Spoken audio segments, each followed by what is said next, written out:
Adi Manik Moyo Ade Semoyo pun kakang kalah pun kakang wis ngakoni luput ora kok pindhone nek kakang Togo yen ngasih kok pindhone aku tegel karo kowe kakang iya yai pun kakang wis ngrumangsani kalah kenidani utawa kekuatane karo Adi Ismoyo yen ngono tak udari banjur karepmu piye saiki ngene awake dhewe ora mungkur mogok semene anggone pendadaran karepmu kepiye Ambo karepmu kepiye ayo aku manut Osek dalane aku ki ora kelimbukan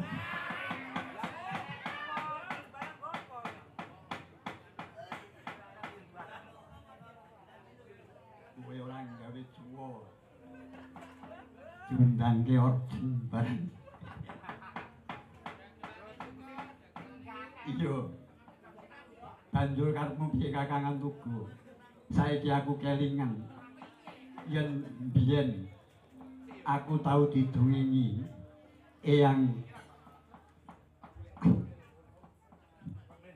Sang Hyang Nur Cahyo ya Sang Hyang Nurrasa yen to biyen Eyang Nur Cahyo iku utawa Eyang Nur Rasa iku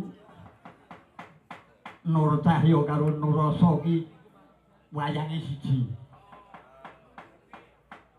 tak genahke iki nek manut pakemku ini ana wong Nurrasa dhewe Nur Cahyo dhewe iki monggo nek ora percaya takon karo sing di omah aja dlamingan mula mengkono banjur karepmu piye kakangan Tugu Kanjeng Eyang Nurrasa ya Kanjeng Eyang Nur Cahyo biyen kuwi tapa ana ing alam Akadiah suwene 1000 taun iya ora kowe tau didungingi ora nek aku sing ndungingi kuwi sing di omah meneng-meneng kuwi sing di omah kuwi nggembol watu cara ngemut madu ora baen-baen kuwi ora kena gawe undi-undi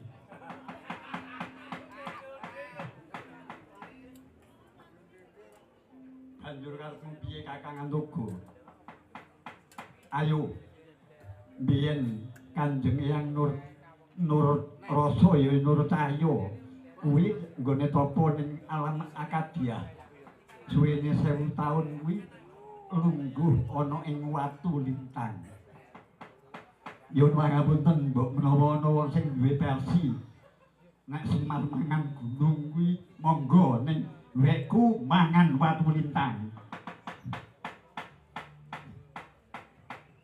banjur karepmu piye sapa sing bisa nguntal watu lintang yaiku ingkang dadi ratuning mustikaning ratu ngratoni Triloka Adi Ismoyo Adi Manik Moyo wis krungu dhewe ngendikane Kakang Antogo iya Kakang ayo menyang goleki watu lintang kang mapan ana ing Gaton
watu lintang kan mapan ingkang dipun damel topo oning madyaning alam akadia marang Sang Hyang Narasa ya Sang Hyang Nurcahya.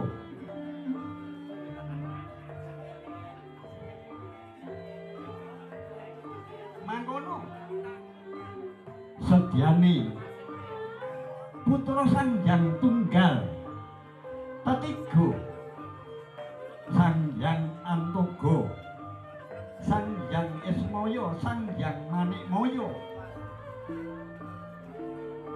kesanyo badhe bangtal watu lintang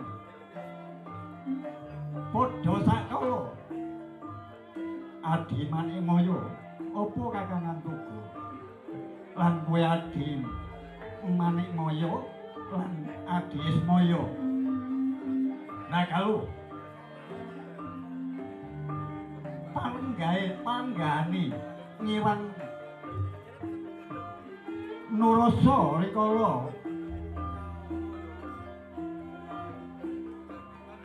topo oning alam akadia suwene 1000 taun. Mula ayo prayoga kowe apa aku dhisik? Ya prayoga Kakang Antoga dhisik sing tuwa. Masa sing tuwa sing nom sing tuwa wis urung mangan kok sing enom wis arep mangan.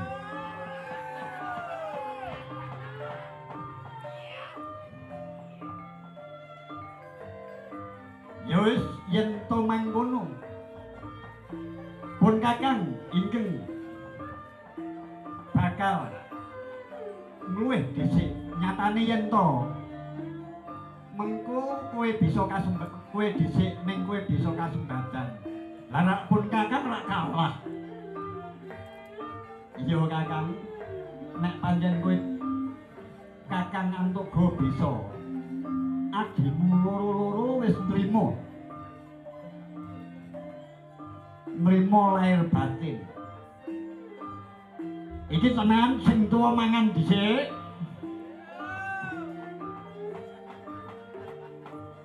Iya Kakang Antoga Tandyata mangkono noyah nayuh Baskara titi mangsa pancen kesane pujangga kudu ngono. Sang Hyang Antoga sedyane arsa anguntal watu lintang ning nyatane ora bisa mlebu sithik-sithik dipeksa.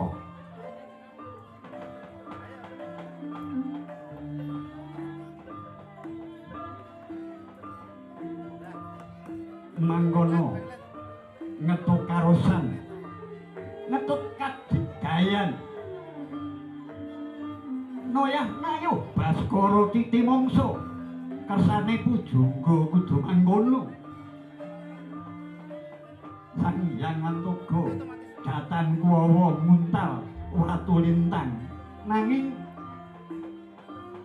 awake malah dadi bubrak weteng gedhe lambe suwek meh tekan kuping kewer saknalika.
Abimanik Maya dhisik apa pun Kakang dhisik yen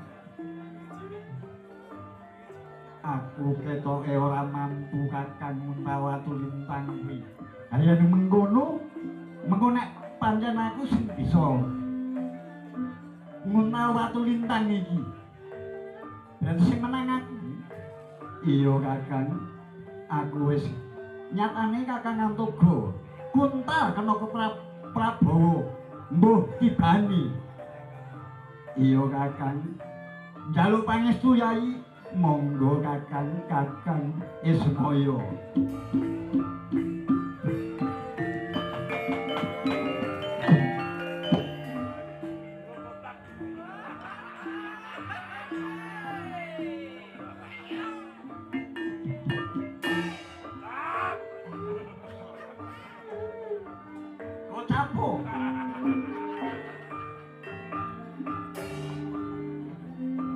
Ngoyah ngayuh Baskara Titimangsa pancen kersane pujangga kudu mangkono.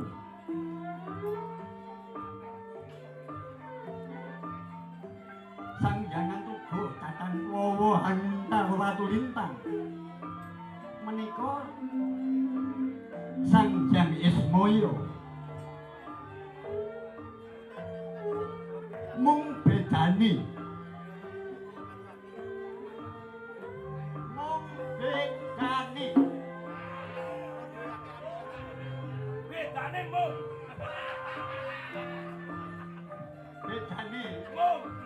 Ismaya bisa nguntal ning ora iso nglepek.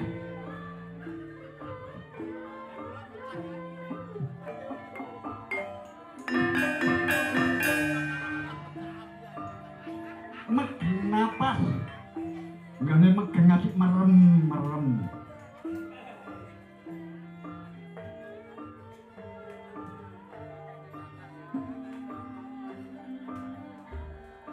Kotapo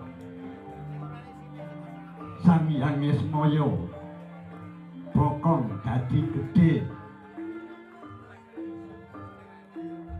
weteng dadi mlenduk, padha saknaiku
Dandang bangu salirane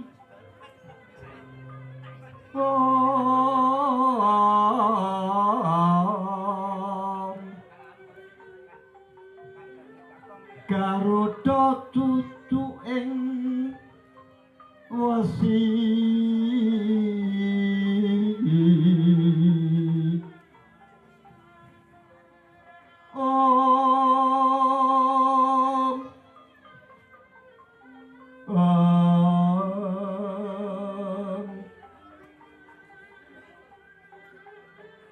ora nyucuk bebatan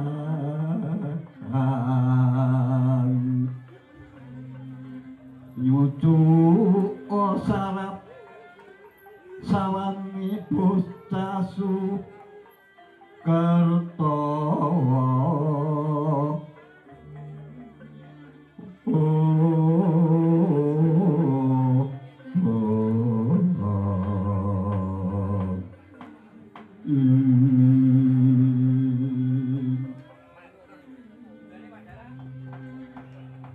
Waduh, kakang tuku aduh adi manik adi esmoyo ana kedadian sing kaya ngene awakku dadi bubrah banjur piye layan ngono iki sing menang cetha nek adi manik moyo iya kakangan tugu prayogane kepiye kakang ayo nyuwun supaya dipulihake marang Kanjeng Eyang padha ayo kakangan tugu atehake kakangan tugu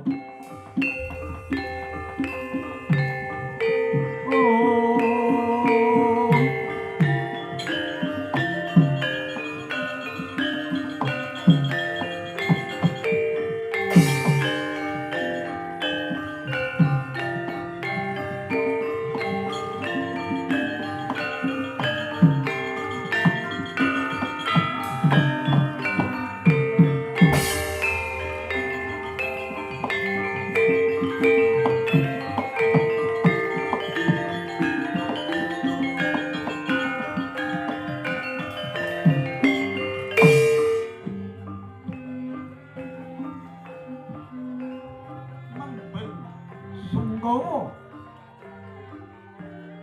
sadra kekalih putrane Sang Hyang Tunggal niki Sang Hyang Antoga lan Sang Hyang Ismaya sedyanira badhe sowan wonten ngasanipun ing Hyang Nyewang padha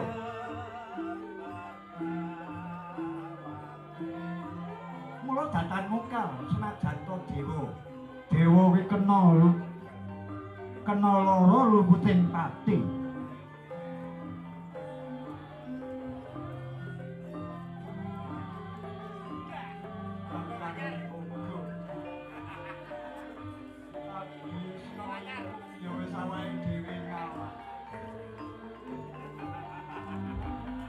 kodrate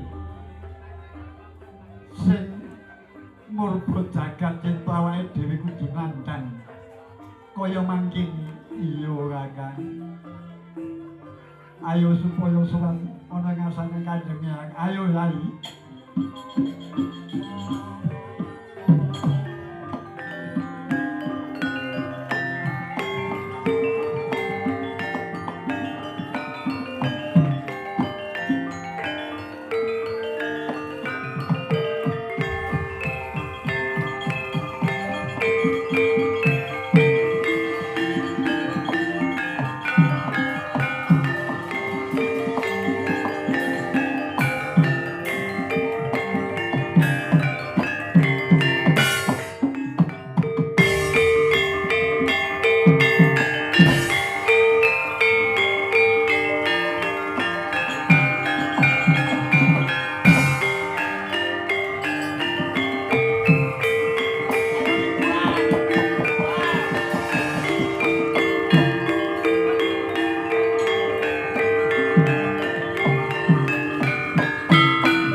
salah siji.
Wong iki aja ndelok kasine. Nah, ini ramene ya Pak ya. Nggih, brengos wis koyo lapis. Monggo nek cuman lapis manetel niku.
Tak oyak wit mau. Lah wong ora ngerti nek ana Arjun Meka.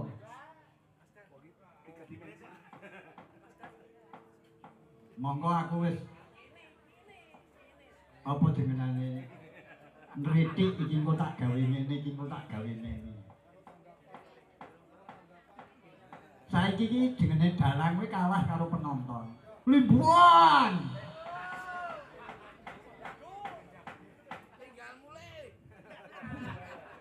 Mulih luweh. Hah? Bunga kang tanpa upama aku bisa lungguh ana ing teras kene nek mendinane ngono ya lungguh ning wong tengok-tengok. Iki ora kaya sak gedagan iki. Hah, sidar. Sidar atine ditokke yen dikerek semut.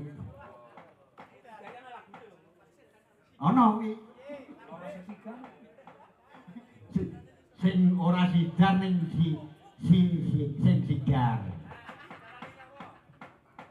Ambose sate kuwi jasa wengi kok.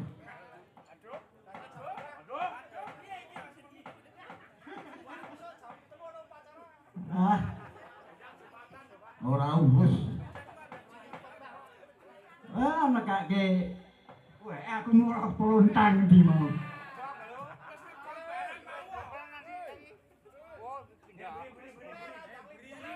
Kenetan.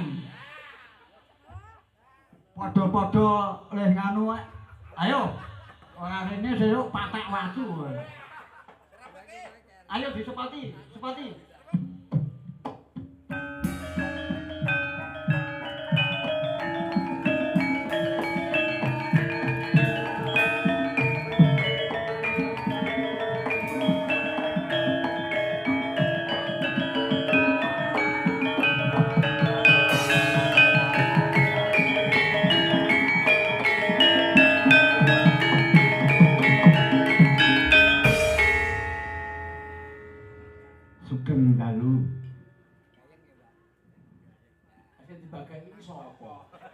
Wong iki perasaan. Ayo Sugeng Dalu sing dibageki apa Dewi apa sing gendher Sugeng Dalu ki wangun. Apa nek ora ya jenenge to Kang Dirman. Lah ya ngono. Sugeng Dalu Dik Blonang. Apa Wilujeng Dalu Mak Cangik, Mak Limbuk, Pak Dekasito, jangkep to. Wong Jawa iki jare jawabe. Payu ora ngejak sambatan ngabari. Pancen bengi iki tujuanku kanca-kanca kuwi tak plekutu. Nggih, nek kula matur nuwun sanget, Mak. Liripun mliginipun dumateng Bapak Agus sakeluarga. Anggen ing dalu menika beber pakeliran ing pengangkah menika suran nggih. Suran sura niku janjane surasaning rasa ketemu ana nyawake dhewe, Pak. Lah nggih to. Kula kaya panjenengane mligine Pak Dekasito, kula aben-aben kok wis menika nyok asring-asring pangruwatan berarti panjenengane wis luwih pono timbangane Plontang. Nek aku asmane iki nanti aja apa lho iki, Pak. Lho, ayo saiki jenenge nuwun sewu Pak Dekasito. Hei, Ora, wong kuwi rada ora pati redong anggere muni rasa ora bayaran ngono kuwi. Etok-etoke ora ngrungoni. Kasito nika nggih. Karepe panjenengan iki nglestareke budaya kang adiluhung aja ngansip budayane dhewe kasilep marang budaya mancanegara. Apik. Ora nganggo ngono. Terdiri dari 3 suku kata. Sinandingan kitab suci wayuning ilahi minangka manembah marang Kang Cipta jagat lis salat aja nganti kendhat. Gose. Iki tak bales. Utawa tak sawuri. Apa wong nyembah maring sing gawe jagat ki mungkur salat? Nggih mboten, ngibadah 1000 dalan iso lakon. Nah, lah ya ngono ning cekake wong ngomong. Dipikir ngono lho, digenepke. Ngene lho to, dadine iki. Yo Kang. To gelar-gelar budaya nek nak ngedongi tanggapan ya golek upa. Ya to? Tata gelar iki ngestarke budaya ning nak tanggapan ya mbek upaya upa. Kuwi logika. Ora munafik wong seni jajan nak tanggapan ra bayaran apa gelem? Ya ora gelem. Nggih ngeten Pak Kasito, liripun kados panjenengan iki isih kaya iki nyengkuyunge budaya kang adiluhung. Amin. Ya wingi sayang kok Pak. Jenengan iki besar ora gelem nang masjid kok. Boleh untung. Wis aku saiki arep males wong benak iki didak-dak karo Sumini kok. Ayo kowe. Kuwi samane Mbak Sumini to? Wis suwe. Arek rebutan karo blangkring kae. Ngene iki lho Pak, untuk ora kok ngelecehke panjenengane ning nyedake rasa katresnan ing sedulure wong seni. Siap. Bukan pelecehan tapi untuk mengeratkan tali persaudaraan dalam kita lingkup dalam budaya. Lho, kula budaya ki endah. Endahnya amarga tak kira kaya adikku dodot luwih cetha. Kenang apa darani endah? Endah ki nang rasa. Ati sing nata. Endah iki wingi ketemu karo Bagi jak ngidul. Endahe budaya iki endah Budewi.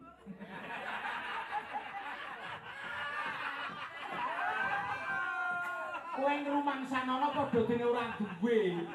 Aku karo kowe iki blokok kuntul-kuntul. Turu ngono adu bangkul alias merongos. Nggih, sepisan malih sungkem kula kunjuk dumateng Pak De Agus sekeluarga, Pak.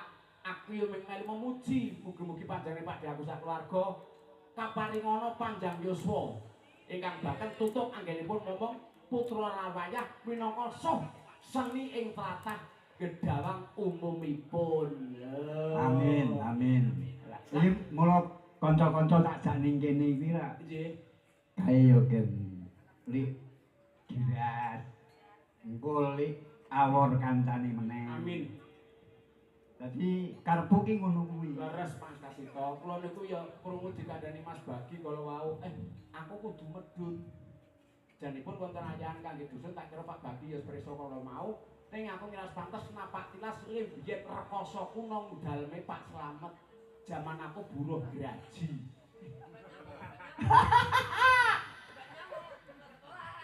Ora saiki wis mukti. Bang. Wadi. Saiki lak mukti. Amin. Kowe murene nggawa rokok kok. Alhamdulillah kula beton nek meh entek ini KI. Kalau kene iki golek yang dijalui. Dih, monggo Pak Kasito bilih bare paring gunang mliginipun ingkang samya tasih kersa wungun tirakatan wonten ing Wulang Sura menika. Nggih, monggo paring gunang dhumateng Bu Waranggono menika ingkang sowan wonten cacah 18. 0, 4, 6, 7, 8 ganep. Tang Lho, tulung kenalno Waranggono kuwi. nah aku kenalke iki lah yo tetep ingin to.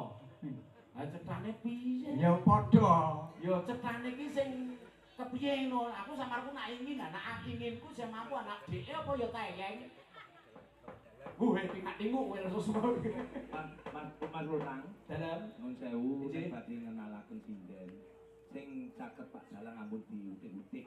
liripun dos pundi, Pak? Niku gawan kota. Oh, menika gawan Gawan iku, gawan iku. oh gawan kota. Nggih. Berarti berarti nginjing ditumpuki wayang ditindhei ngoten. Apa timbane ditindhei wayang tak tindhei. Ora ketok rengu. Niku Nggih. niku gawanipun Pak Kasito. Oh. Ngaten nggih. Benjang nun sewu Pak Lontang. Nggih. Nggih mboten ujar mboten kaul. Nggih. Benjang badhe rapi sing kang nyantang galung jenengan. Lho saya sing ngajeng rabi malih sinten niku? Nggih Kasito niku. Kalih sinten? Lagi niku. Mbok ya aku wae ayo jegeleleng aku kok. Nggih, perkawis menika damar mangkung cinipun sedaya menika sadurunge nglampahi to Pak Kasito. Oh Nggih, ora iso diselaki kabeh mau nang sing nyipta jagat ora iso selak karo lakuning kahanan. Ya. Lah nderek pitepangan, waduh. Jiro lupa. Ah nggih. Niki sing niki detung mboten niki. Detung. Nggih, mboten Wong kuwi iki niku mawon mawon. detung. Niku kowe gedang jarang kok ditung. Iki aku ora gagel lho, nek gagel tak wangsuli lho iki. Nggih, nderek pitepangan lirik saking ingkang sanding kotak rumiyin. Lah nggih ngoten. Lho nggih ngoten to nggih. Niki nek ampun muni Ibu Sinden, budalang ngoten. Oh, berarti niku budal. Budal. Nggih, nderek pitepangan ya diwangun kanthi asma sinten ingkang dipun Oh, jane rumah samu jo ngopo lho. Oke niki, lah ya budal to. Budalan lho. Lah ya budal. Derek pitepangan ila diwana kanthi asma sinten ingkang dipun lenggahi pidalem saking pundi kula minangka sulih panjenengan Pak Kasito.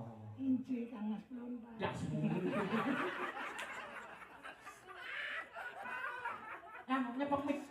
Kagunganipun mik. Sendiri dibagi riyen nggih. Ngaturaken wilu cindalu Pak Di Pelontar. Boyo coba.